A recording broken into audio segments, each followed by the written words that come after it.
Bonjour. Donc, vous n'êtes sûrement pas sans savoir que le nord du Québec est une des régions sur la planète qui se réchauffe le plus vite depuis le début du XXIe siècle. Ce réchauffement accru provoque un changement rapide des écosystèmes avec une augmentation du couvert végétal dans l'ensemble des biomes du nord du Québec.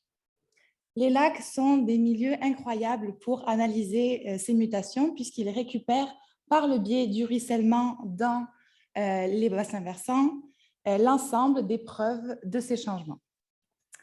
Donc, comme on peut le voir ici, les communautés de microalgues appelées diatomées qui vivent dans les lacs sont très sensibles à ces changements et vont être fortement affectées. La question est donc de savoir comment. En partant du postulat que ces changements devraient être différents en fonction des différents biomes de végétation, nous avons repris un transect de 65 lacs qui a été étudié par Fallu et Pienitz en 1995, qui couvre l'ensemble des biomes du nord du Québec.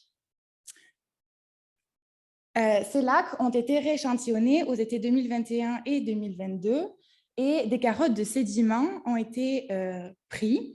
Et seul le premier centimètre, qui représente 3 à 5 des dernières années de la vie du lac, ont été gardés. Vous allez vous demander quel est le rapport entre les sédiments et les microalgues. Bien, il se trouve que les diatomées sont composées de carapaces en verre avec des ornements spécifiques selon les espèces qui fossilisent après leur mort. Donc, des analyses en laboratoire ont permis d'isoler ces carapaces et de les monter sur lame pour pouvoir faire des identifications au microscope. Ces identifications sont primordiales puisque chaque espèce a ses préférences en termes de milieu de vie et ce sont ces préférences qui vont permettre d'analyser les changements qui ont eu lieu entre 1995 et 2022. Si vous voulez savoir ce qu'on a découvert, je vous invite à venir me voir à mon affiche qui est la numéro 22.